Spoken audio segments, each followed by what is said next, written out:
Chapter 2. A Sight. "You know the Old Bailey well, no doubt," said one of the oldest of clerks to Jerry the messenger.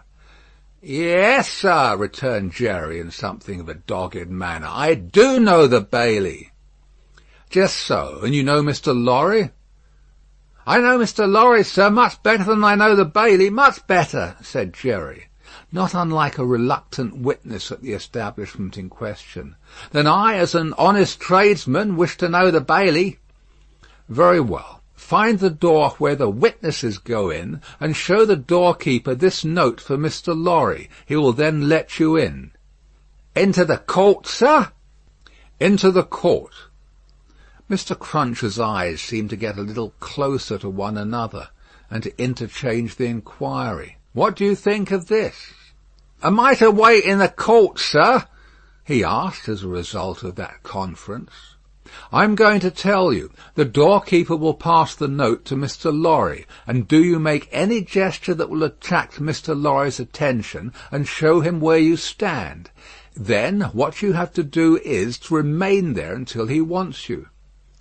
"Is that all, sir?" "That's all. He wishes to have a messenger at hand. This is to tell him you are there." As the ancient clerk deliberately folded and superscribed the note, Mr. Cruncher, after surveying him in silence until he came to the blotting paper stage, remarked, "I suppose they'll be trying forgeries this morning." "Treason." "That's quartering," said Jerry. "Barbarous." "It is the law," remarked the ancient clerk, turning his surprised spectacles upon him. "It is the law." "It's hard in the law to spile a man, I think. It's hard enough to kill him, but it's very hard to spile him, sir." "Not at all," retained the ancient clerk. "Speak well of the law. Take care of your chest and voice, my good friend, and leave the law to take care of itself. I give you that advice." "It's the damp, sir, what settles on my chest and voice," said Jerry. "I leave you to judge what a damp way of earning a living mine is." "Well, well," said the old clerk, "we all have our various ways of gaining a livelihood. Some of us have damp ways, and some of us have dry ways. Here is the letter. Go along." Jerry took the letter, and remarking to himself with less internal deference than he made an outward show of, "You're a lean old one, too," made his bow, informed his son, in passing, of his destination, and went his way. They hanged at Tyburn in those days, so the street outside Newgate had not obtained one infamous notoriety that has since attached to it. But the jail was a vile place, in which most kinds of debauchery and villainy were practised, and where dire diseases were bred, that came into court with the prisoners, and sometimes rushed straight from the dock at my Lord Chief Justice himself, and pulled him off the bench.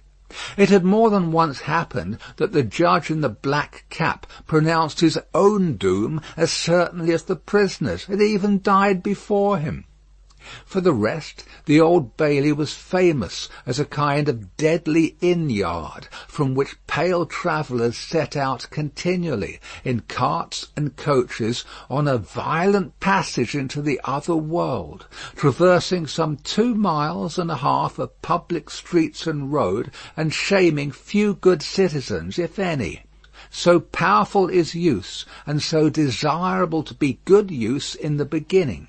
It was famous, too, for the pillory, a wise old institution that inflicted a punishment of which no one could foresee the extent. Also for the whipping post, another dear old institution, very humanizing and softening to behold in action.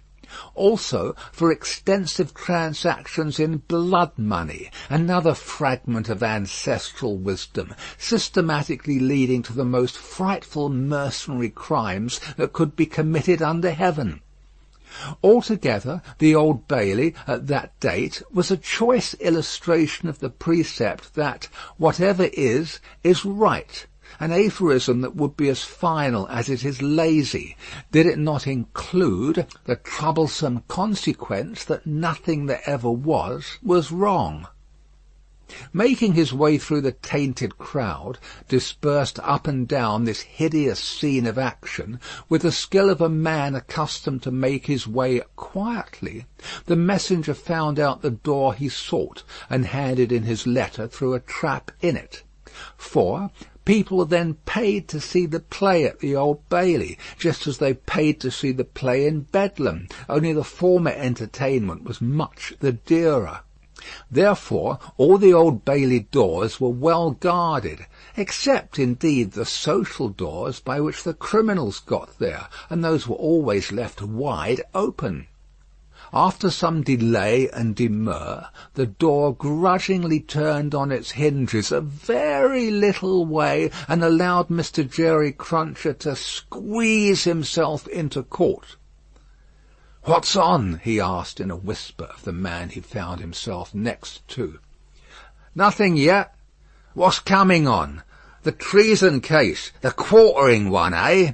"Ah," returned the man with a relish, "he'll be drawn on a hurdle to be half hanged, and then he'll be taken down and sliced before his own face, and then his inside will be taken out and burnt while he looks on, and then his head will be chopped off, and he'll be cut into quarters. That's the sentence." "If he's found guilty, you mean to say?" Jerry added, by way of proviso. "Oh, they'll find him guilty," said the other. "Don't you be afraid of that." Mr. Cruncher's attention was here diverted to the doorkeeper, whom he saw making his way to Mr. Lorry, with the note in his hand.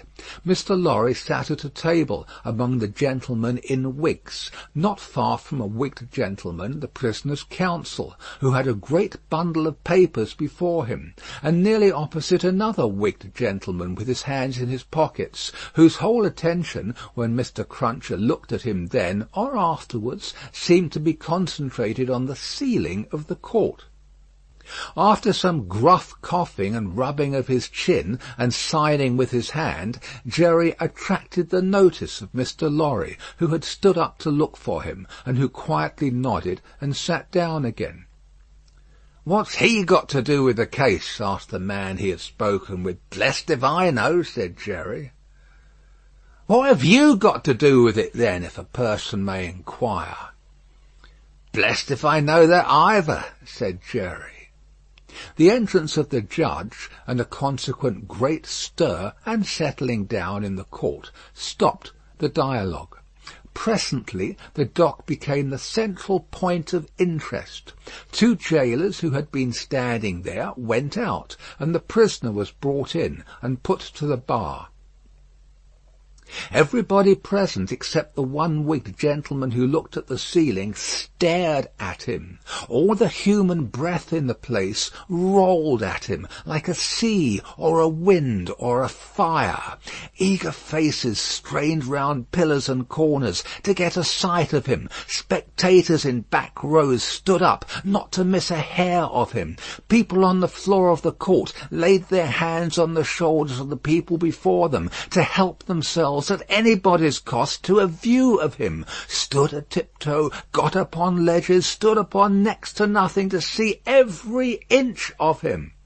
Conspicuous among these latter, like an animated bit of the spiked wall of Newgate, Jerry stood, aiming at the prisoner the beery breath of what he had taken as he came along, and discharging it to mingle with the waves of other beer and gin and tea and coffee and what not, that flowed at him, and already broke upon the great windows behind him in an impure mist and rain.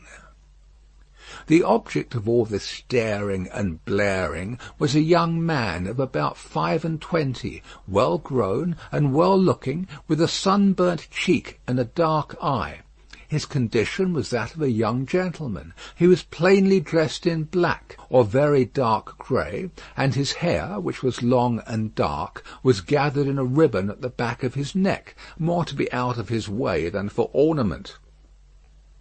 As an emotion of the mind will express itself through any covering of the body, so the paleness which his situation engendered came through the brown upon his cheek, showing the soul to be stronger than the sun.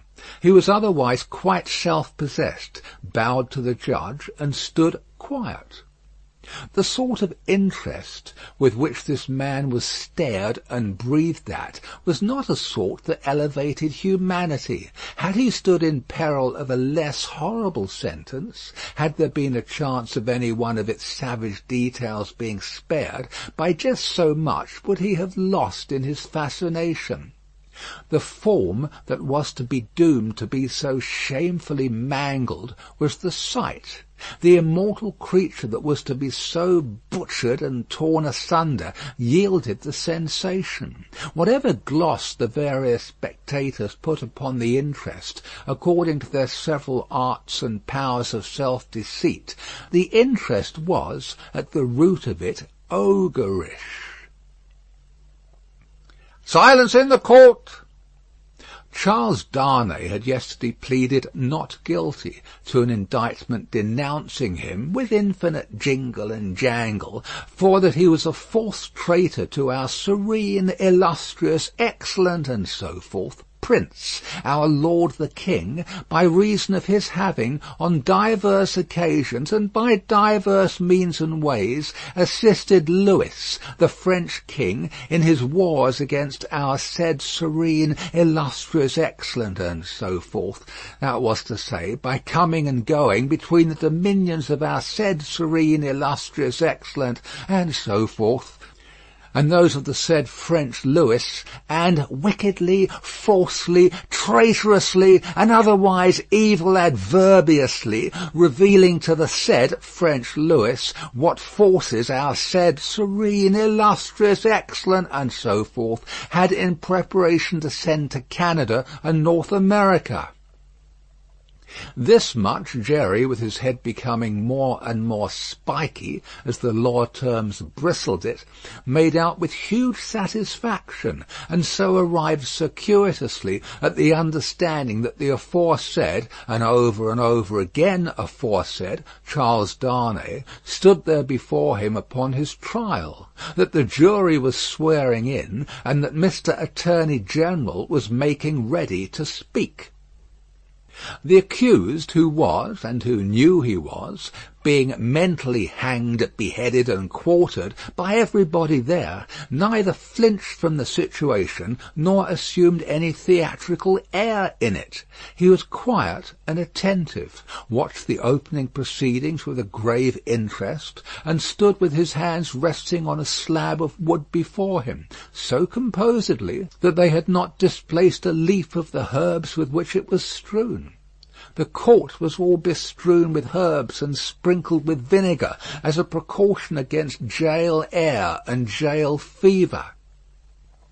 Over the prisoner's head there was a mirror to throw the light down upon him. Crowds of the wicked and the wretched had been reflected in it, and had passed from its surface and this earth's together. Haunted in a most ghastly manner that abominable place would have been, if the glass could ever have rendered back its reflections, as the ocean is one day to give up its dead. Some passing thought of the infamy and disgrace for which it had been reserved may have struck the prisoner's mind. Be that as it may, a change in his position making him conscious of a bar of light across his face, he looked up, and when he saw the glass his face flushed, and his right hand pushed the herbs away. It happened that the action turned his face to that side of the court which was on his left. About on a level with his eyes there sat, in that corner of the judge's bench, two persons upon whom his look immediately rested, so immediately and so much to the changing of his aspect that all the eyes that were turned upon him turned to them. The spectators saw in the two figures a young lady of little more than 20 and a gentleman who was evidently her father, a man of a very remarkable appearance in respect of the absolute whiteness of his hair and a certain indescribable intensity of face, not of an active kind, but pondering and self-communing. When this expression was upon him, he looked as if he were old, but when it was stirred and broken up, as it was now in a moment on his speaking to his daughter, he became a handsome man, not past the prime of life. His daughter had one of her hands drawn through his arm as she sat by him, and the other pressed upon it. She had drawn close to him in her dread of the scene and in her pity for the prisoner. Her forehead had been strikingly expressive of an engrossing terror and compassion that saw nothing but the peril of the accused. This had been so very noticeable, so very powerfully and naturally shown, that starers who had had no pity for him were touched by her, and the whisper went about, "Who are they?" Jerry, the messenger, who had made his own observations in his own manner, and who had been sucking the rust off his fingers in his absorption, stretched his neck to hear who they were. The crowd about him had pressed and passed the inquiry on to the nearest attendant, and from him it had been more slowly pressed and passed back. At last it got to Jerry. "Witnesses." "For which side?" "Against." "Against what side?" "The prisoners." The judge, whose eyes had gone in the general direction, recalled them, leaned back in his seat, and looked steadily at a man whose life was in his hand. As Mr. Attorney General rose to spin the rope, grind the axe, and hammer the nails into the scaffold. End of Book 2, Chapter 2. Recording by Paul Adams, www.yawnguy.com.